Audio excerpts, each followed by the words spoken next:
Daniel Carter adjusted his ship's controls, scanning the wreckage of an old battlefield floating in the void. He had seen many dead zones before, ruined ships, broken stations, and forgotten war machines drifting like ghosts of a past conflict. It was dangerous work, but scavenging was his only way to survive. His ship, the Rustvok, wasn't much to look at. It was a patchwork of old human and alien tech, barely holding together. But it had one advantage: it could slip in and out of these graveyards before pirates or patrols noticed. As he drifted past a shattered Ziran war cruiser, his scanner beeped. A distress signal, weak but active. Daniel frowned. This battlefield was at least 5 years old. No one should still be alive here. He tapped his console, boosting the signal. Static crackled through the speakers, followed by a faint, desperate voice. "Please, is anyone out there? I'm trapped. Help me. I will give anything.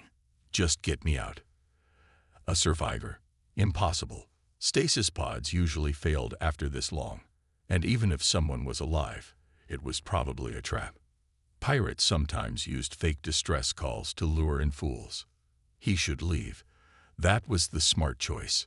But something in the voice, raw desperation, exhaustion, fear, made him hesitate. "Damn it," he muttered, adjusting his course toward the signal. The wreckage of a warship. The source of the signal was a heavily damaged Ziran battleship. It had taken heavy fire, huge holes in its hull, exposed decks, shattered weapons.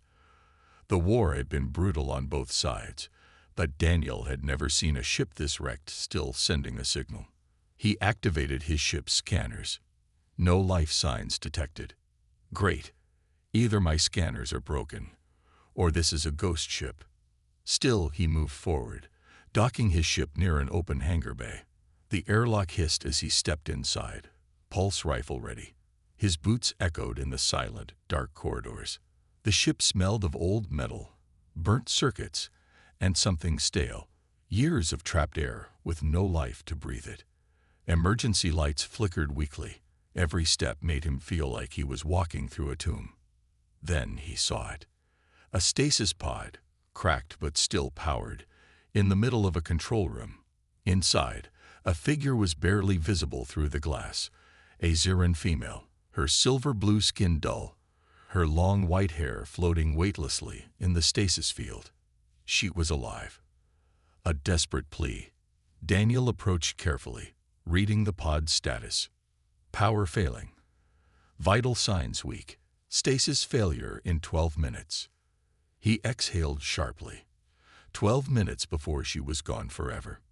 A panel nearby flickered, and the voice returned, weak but clear. "Human, I beg you, help me. I have been trapped here for years. I will do anything. Just get me out." Daniel hesitated.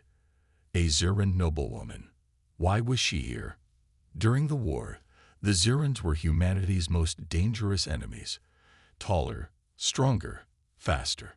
Their warlords led brutal campaigns against human colonies. If this woman was important, she might be worth a huge bounty. But as he looked at her face, he saw no arrogance, no threat, only exhaustion, desperation, and fear. "How do I know this isn't a trick?" he asked, keeping his voice neutral. She let out a weak, bitter laugh. "If I wanted to kill you, I wouldn't be in a glass box." Fair point. Daniel sighed and tapped at the pod's controls. He wasn't sure why he was doing this. Maybe it was because leaving her here felt wrong, even if she was an enemy. The release sequence activated. The pod hissed, ice crystals melting as the system struggled to wake her. Then, a warning klaxon blared. "The clock is ticking. Ship reactor failing. Detonation in 15 minutes. Daniel's eyes widened.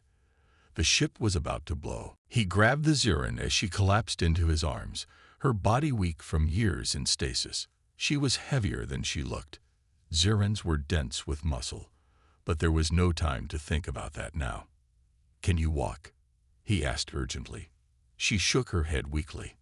Cursing under his breath, He lifted her into a fireman's carry and ran. Behind him, the ship groaned as explosions rattled through its failing structure. Debris fell from the ceiling. His ship was on the other side of the hangar. Too far. A backup plan hit him. He sprinted toward a Zuran fighter docked nearby. If it still worked, it could be their way out. Vel-Eri, that was her name, according to the pod's records, lifted her head slightly. Why? Are you helping me? Daniel didn't have an answer. Maybe it was because she was helpless. Maybe it was because he didn't like seeing anyone die like this. Or maybe he just hated the idea of leaving someone behind. We can talk about that if we survive, he said, pulling her into the fighter's cockpit as alarms blared around them. He slammed the controls, praying it still had power. The engine coughed, sputtered, then roared to life. The moment they lifted off, the battleship behind them exploded, sending a fireball into the void. As the shockwave sent them tumbling into space, Daniel exhaled. He had no idea what he just got himself into. The Zuran fighter tumbled through space, shaking violently as the explosion's shockwave pushed it off course. Daniel gritted his teeth, wrestling with the controls. The ship's systems were old, barely responding, but he wasn't about to let them die after barely escaping. Beside him, Vel-Eri groaned, struggling to stay conscious. Her silver-blue skin looked pale, her breathing uneven. Stasis sickness. It happened when someone was trapped for too long. Hey, stay awake, Daniel said, tapping her cheek lightly. You die now. And this whole rescue was a waste of time. Her violet eyes fluttered open, weak but focused. You saved me. Yeah, don't make a big deal out of it, he muttered, flipping switches and rerouting power.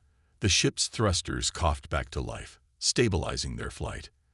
Vel-Eri's fingers twitched, and she looked down at herself, as if still processing her survival. Then her gaze turned to Daniel, sharp, calculating. Why? She asked. He sighed. Look, I don't know. Maybe I'm just bad at leaving people to die. Her expression softened for a moment before hardening again. Do you know who I am? Daniel glanced at her, scanning her war-worn uniform. Tattered but unmistakable. The silver crest on her shoulder told him everything. A Zuran noble, he said, raising an eyebrow. Or at least, you used to be. She let out a weak, bitter chuckle. I was a war captain. Vel-Eri Tazher, daughter of High Warlord Tazher. My people. They must believe I am long dead. Daniel wasn't sure what to say to that. The war had been over for years, but tensions between humans and Zurans were still high. If her father was still alive, he was probably ruling one of the last strongholds of the Zuran Empire. And now Daniel was sitting next to his missing daughter. A dangerous decision. Where are we going? Vel-Eri asked, shifting uncomfortably. Somewhere safe, Daniel said vaguely. I have a hideout not too far from here. We'll figure out what to do once you're stable. Vel-Eri frowned. Figure out what to do. I already know. She swallowed, her voice strained but firm. I owe you my life. I am bound by the warrior's code. I will serve you, for as long as you live. Daniel blinked. Excuse me. She pushed herself up, wincing but determined. I swore an oath when I became a war captain. If someone outside my bloodline saves my life, I must repay the debt. I belong to you now. Daniel ran a hand down his face. Oh, great. I saved someone's life. And now I have an 8-foot alien warrior stuck to me. Vel-Eri gave him a sharp look. You mock the honor of my people. No, I just don't see how this helps me, Daniel shot back. I'm a scavenger, not a warlord. What am I supposed to do with a Zuran warrior who thinks she has to follow me around forever? She tilted her head, analyzing him. You are strong, but you fight alone. That is foolish. I will fight for you. Daniel sighed. Look, let's just... BEP. His console flashed red. Incoming ships. Damn it, he muttered, scanning the readings. Patrol ships, human patrol ships, caught between two worlds. Two sleek human fighters locked onto them, signaling for them to power down their engines and prepare for boarding. Valerie tensed. Are they hostile? Daniel hesitated. Depends. They're human, but if they think we're smugglers or pirates, they won't be friendly. Valerie's gaze darkened. If they see me, they will assume I am a threat. She wasn't wrong. Humans didn't trust Zirans, especially high-ranking war captains. If the patrol recognized her, they might arrest her, or worse. Stay out of sight, Daniel ordered. Let me handle this. She clenched her jaw but obeyed, sinking into the shadows behind the cockpit as Daniel activated the comms. A voice crackled through the speakers. Unidentified vessel. This is the Terran Patrol. You are in restricted space. State your business. Daniel forced a casual tone. Just a scavenger passing through. Picked up a fighter from the wreckage. Didn't know this area was restricted. Silence. Then, prepare for inspection.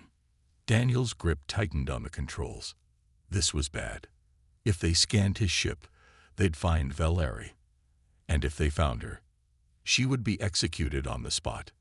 Valerie met his gaze. What now? Daniel exhaled sharply. He had just risked his life to save her. He wasn't about to let them take her away. Hold on tight, he muttered. I'm about to do something really stupid.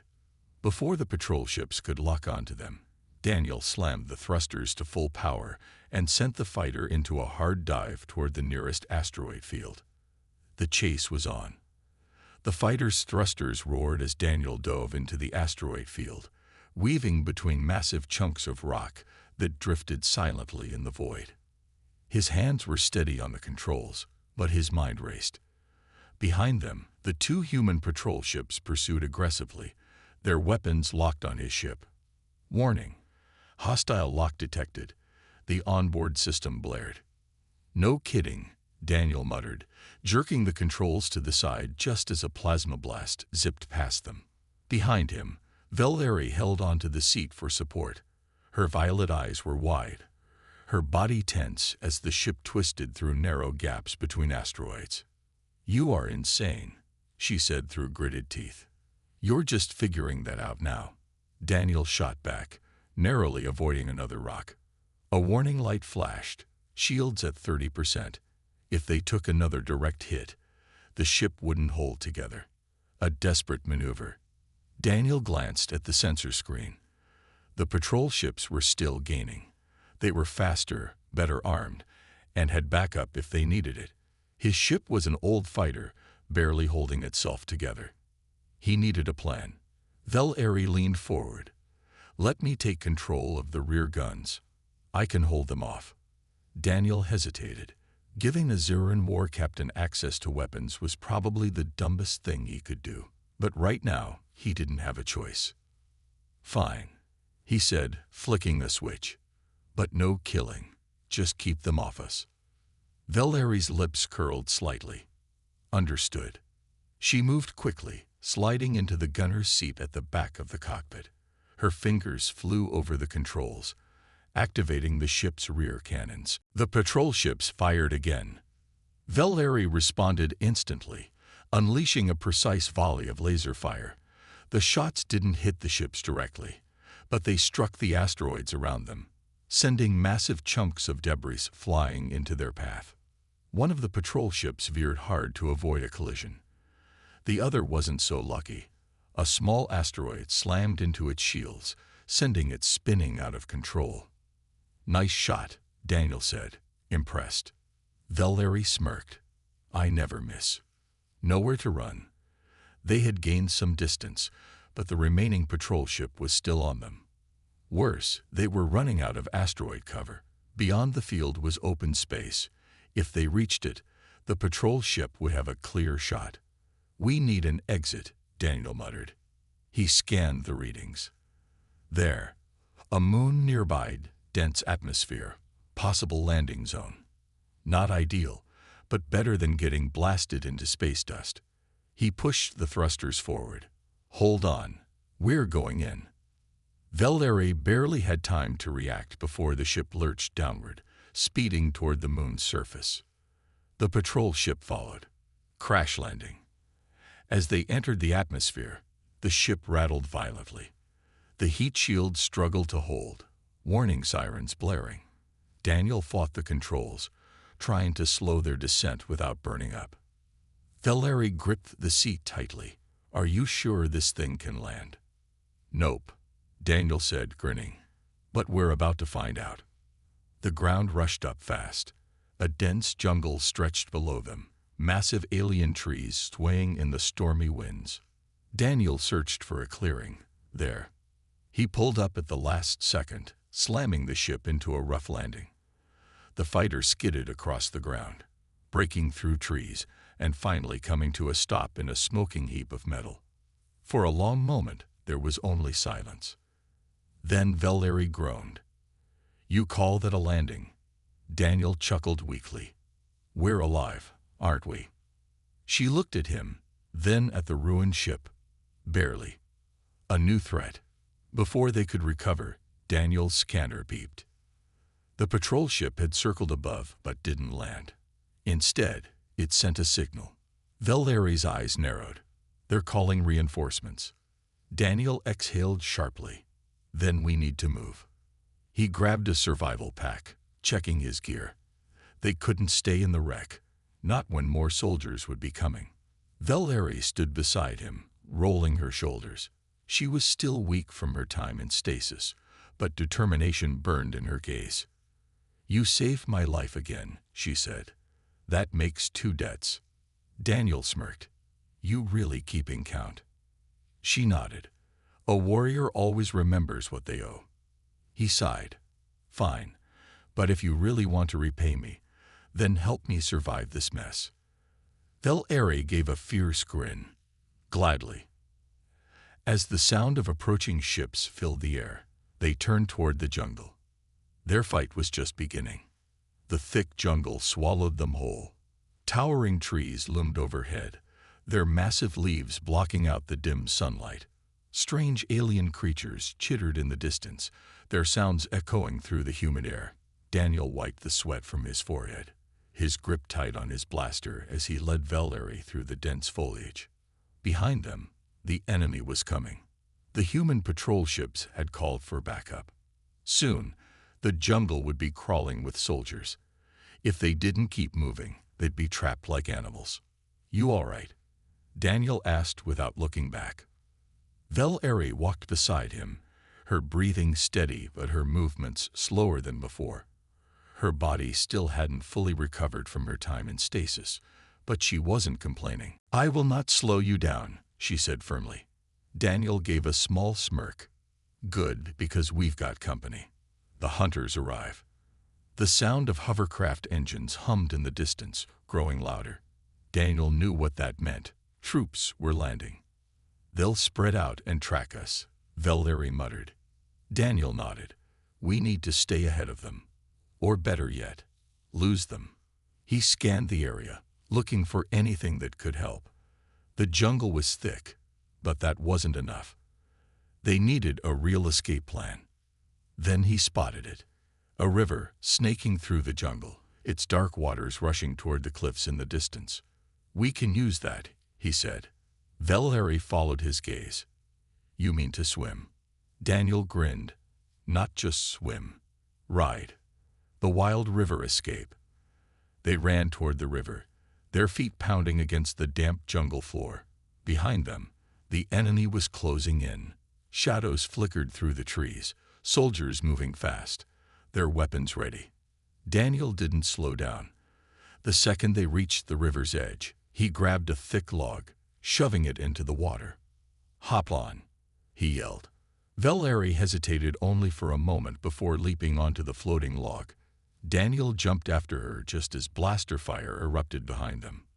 The river's current snatched them away, pulling them downstream as the enemy's shots missed by inches. The jungle blurred around them as they sped down the water. Valerie clung to the log, her eyes flashing with excitement. "This is madness." Daniel laughed. "Yeah, but it's working." The enemy didn't stop. Soldiers ran along the riverbanks, trying to track them. Hovercrafts swooped overhead, searching, but the river was too fast, too wild. They had escaped for now. A moment to breathe. After what felt like an eternity, the river slowed, and they drifted into a calmer section. Daniel pulled himself onto a shallow bank, panting. Valerie climbed up beside him, soaking wet but still standing strong. "That was reckless," she said. Daniel chuckled. "Yeah, but it was fun, right?" She didn't answer, but he caught a small smirk on her lips before she turned away. For the first time since their escape, they had a moment to breathe. The jungle was quieter here, and no immediate threats were in sight. But that wouldn't last long. A dangerous discovery. Daniel checked his gear, blaster half charge, rations low, and a tracking device blinking on his scanner. Wait. A tracking device. His eyes narrowed. He looked at Valerie. "Something's not right." She frowned. "What do you mean?" Daniel held up the scanner. "They're tracking us." Valerie's expression darkened. "How?" Daniel started checking his gear, then his boots, then his suit. Nothing. Valerie checked herself too. Then, suddenly, she froze. Slowly, she pulled back the collar of her uniform, revealing a small metallic implant embedded in her skin. Daniel's stomach dropped. "They put a tracker in you." Valerie's hands clenched into fists. "The humans did this when they captured me." A slave's leash. Daniel didn't hesitate. He pulled out his knife. "We take it out. Now." A painful choice. Valerie met his gaze, her jaw tight. Then she nodded. She sat down, breathing deeply as Daniel carefully positioned the blade. He had to be quick. One slice, one movement. No hesitation. "Ready?" Daniel asked. Valerie's grip tightened on the grass beneath her. "Do it." With a swift motion, Daniel cut into her skin. Valerie barely flinched, her only reaction a sharp exhale. The tracker fell to the ground, covered in dark purple blood. Daniel smashed it under his boot. "Now they can't follow us." Valerie exhaled slowly, rolling her shoulders. She looked at him, not just with respect, but something deeper.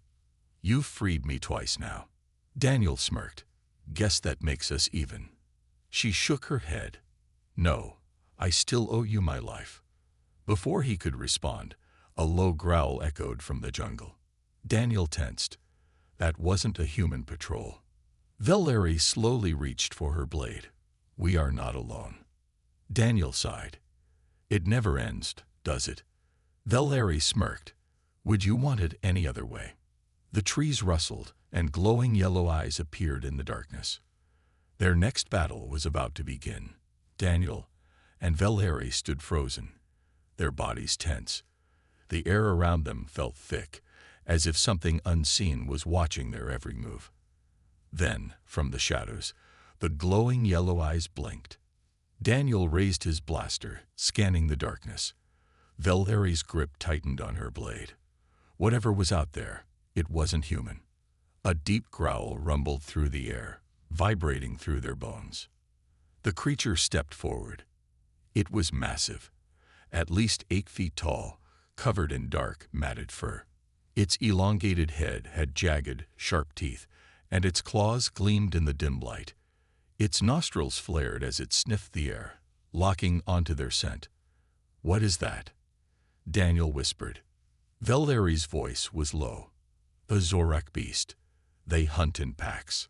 Daniel swore under his breath. "So where's the rest of them?" The attack begins. A rustling sound came from the left. Another pair of glowing eyes. Then from the right, a third. Valerie took a step back. "We are surrounded." The largest beast snarled, then lunged. Daniel fired. A direct hit to the chest. The creature staggered, but it didn't fall. It roared in rage, shaking the trees around them. "They're tough," Daniel shouted. Valerie didn't wait. She moved like lightning, spinning low and slicing at the beast's legs. Her blade cut deep, and the creature howled, crashing into the ground. But the others were already charging. Daniel fired again, hitting another in the shoulder, but it barely slowed down. The third beast leaped at Valerie, claws swiping. She dodged, but not fast enough. The beast's claws tore into her shoulder, leaving deep gashes. She hissed in pain, but she didn't stop. She twisted and drove her blade into the beast's throat. Daniel blasted the second one in the head. It collapsed instantly, but the biggest one was still standing, and it was furious. A desperate plan. The leader of the Zorak pack let out a deafening roar, its injured legs shaking as it stood. It wasn't going down without a fight. Daniel and Valerie were breathing hard. They couldn't take another hit. Daniel's mind raced. They needed to end this fast. Then he saw it, a massive tree hanging over the beast, its thick branches barely holding onto a weakened trunk. Valerie, on my signal, run left. She didn't ask questions. She just nodded. The beast charged. Now, Daniel shouted. Valerie dodged left just as Daniel fired, not at the beast, but at the weakened tree trunk. The blaster bolt hit its mark. With a loud crack, the massive tree collapsed, crashing down onto the Zorak leader. The beast roared one last time before the weight of the tree crushed it. Silence followed. Then, nothing but the sound of heavy breathing. Wounded, but alive. Daniel lowered his blaster, scanning the area. No more glowing eyes. No more growls. Valerie leaned against a rock, blood dripping from her shoulder. Daniel rushed to her side. Let me see. He pulled out a small med kit from his belt. The gashes were deep, but not fatal. Valerie winced as he cleaned the wounds. I will heal. Daniel smirked. Yeah, but you're not invincible. She met his gaze, her expression unreadable. Then, after a moment, she smirked too. Neither are you. Daniel chuckled. Fair point. The next challenge. With her wound wrapped, they continued moving. The jungle was still dangerous, and they were still being hunted. As they walked, Daniel checked his scanner. Now that the tracker was gone, the enemy wouldn't have an exact location on them. But they would keep searching. Valerie looked at him. What is our next move? Daniel exhaled. We need to get out of this jungle and find transport. If we stay here, they'll eventually find us. Valerie nodded. Then we move fast. Just as they started forward, a low rumbling sound filled the air. Daniel's eyes widened. That wasn't an animal. That was machinery. Ships. Valerie clenched her fists. The humans are coming. Daniel smirked. Let them come. We're not going down without a fight. The deep rumbling sound grew louder. Engines. Daniel and Valerie crouched low, peering through the thick jungle brush. Above them, 3 dark shapes moved across the sky.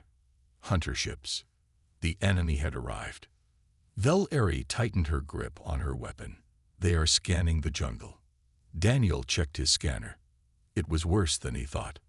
They're blocking long-range signals. We can't call for help. Asterisk, asterisk. He exhaled sharply. Asterisk, asterisk. We need to get out of here before they lock onto us. Asterisk, asterisk. Valerie looked at him. I know a way, but it is dangerous. Daniel smirked. Everything's dangerous at this point. Lead the way. The race against time. Valerie moved fast, weaving through the jungle with the grace of a warrior. Daniel followed close behind, his blaster ready. Above them, the ship circled lower. A red light flashed across the jungle floor. A scanning beam. Daniel grabbed Valerie's wrist and pulled her behind a thick tree. The red light passed inches from their feet. That was close, he whispered. Valerie nodded. We must move faster. They sprinted deeper into the jungle, dodging vines and leaping over fallen logs. The air was thick with tension. Then, ahead of them, a clearing.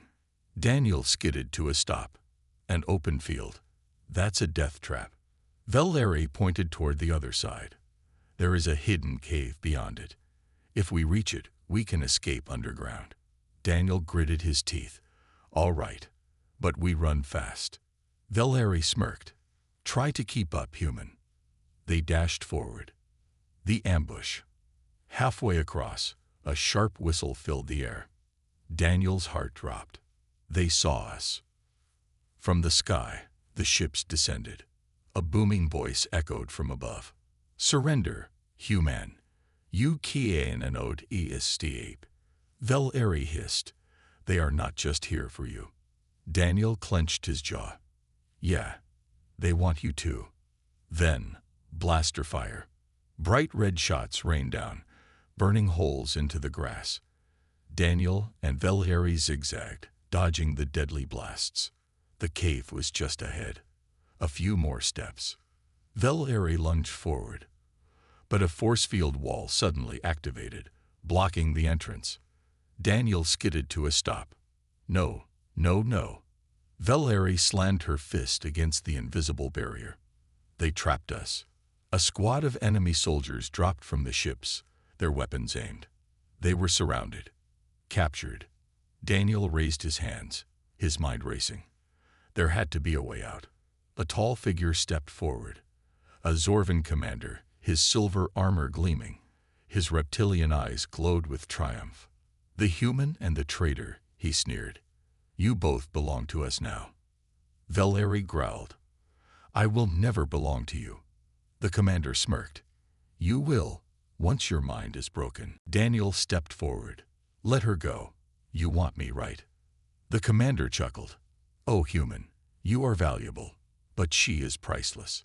Daniel's fists clenched. Then you're not taking either of us. He moved fast, grabbing a smoke grenade from his belt and slamming it to the ground. A thick cloud exploded around them. Chaos erupted. Daniel grabbed Valerie's hand. Run. The last stand. Blinded by the smoke, the soldiers fired wildly. Daniel and Valerie sprinted in the opposite direction. They had only seconds before the enemy recovered. Ahead, Daniel saw a ridge, a steep drop into a river below. Valerie glanced at him. That is a long fall. Daniel grinned. Can you swim? Valerie huffed. Of course. Blaster shots whizzed past them. The smoke cleared. The enemy saw them. Jump. They leaped, diving into the raging waters below.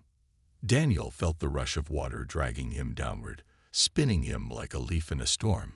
He fought to keep his breath, kicking hard, searching for the surface. Then, a hand grabbed his wrist. Valerie. With one strong pull, she yanked him upward. Their heads burst out of the water, gasping for air. Above them, the enemy soldiers lined the ridge, searching. Daniel gritted his teeth. They wouldn't have much time. Swim to the shore, he shouted. Valerie nodded. They pushed forward, fighting against the river's current. After what felt like forever, they reached the rocky shore, coughing out water. Daniel rolled onto his back, breathing heavily. I think I hate swimming now. Valerie smirked. That was not swimming. That was survival. He sat up. The jungle stretched ahead, but behind them, footsteps. The enemy was coming. A desperate plan. Valerie scanned the area. We cannot outrun them like this. We are too weak. Daniel wiped his face. His mind raced. Then an idea hit him. What if we don't have to outrun them? Valerie narrowed her eyes. Explain. Daniel pointed to the dense trees. We set a trap. Valerie raised a brow. With what weapons? We lost most of our gear. Daniel grinned. We still have the jungle. The ambush. They moved fast.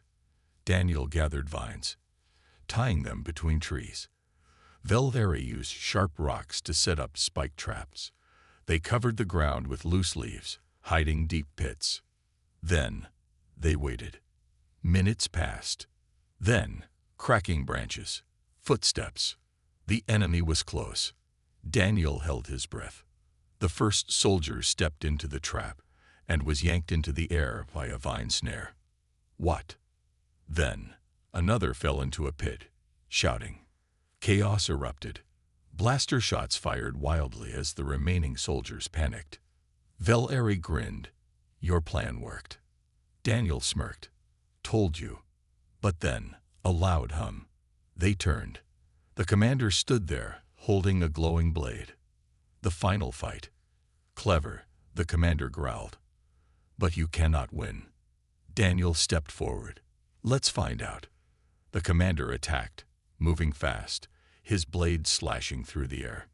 Daniel dodged, barely missing the strike. The heat of the energy blade burned close to his face.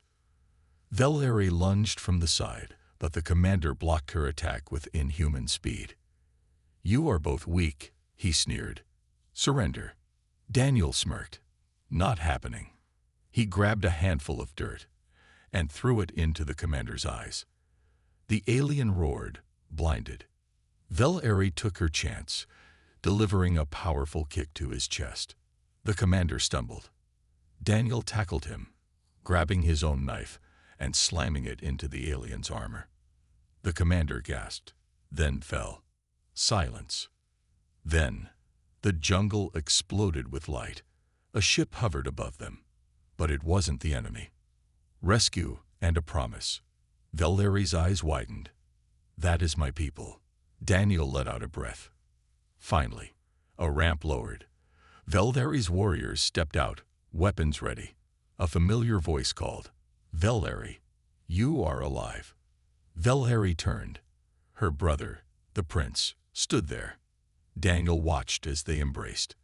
For the first time, she looked safe. Vel'Ari turned to him. You saved me, human. Daniel chuckled. We saved each other. Her brother stepped forward. Who is this? Vel'Ari smiled. My friend. The prince nodded. Then he will be honored. Daniel grinned. I like the sound of that. Vel'Ari looked at him. And I meant what I said before. Daniel raised a brow. Which part? She smirked. I will serve you for life. Daniel chuckled. Then let's get out of here. The ship rose into the sky, leaving behind the jungle, the battle, and the past. A new journey had begun.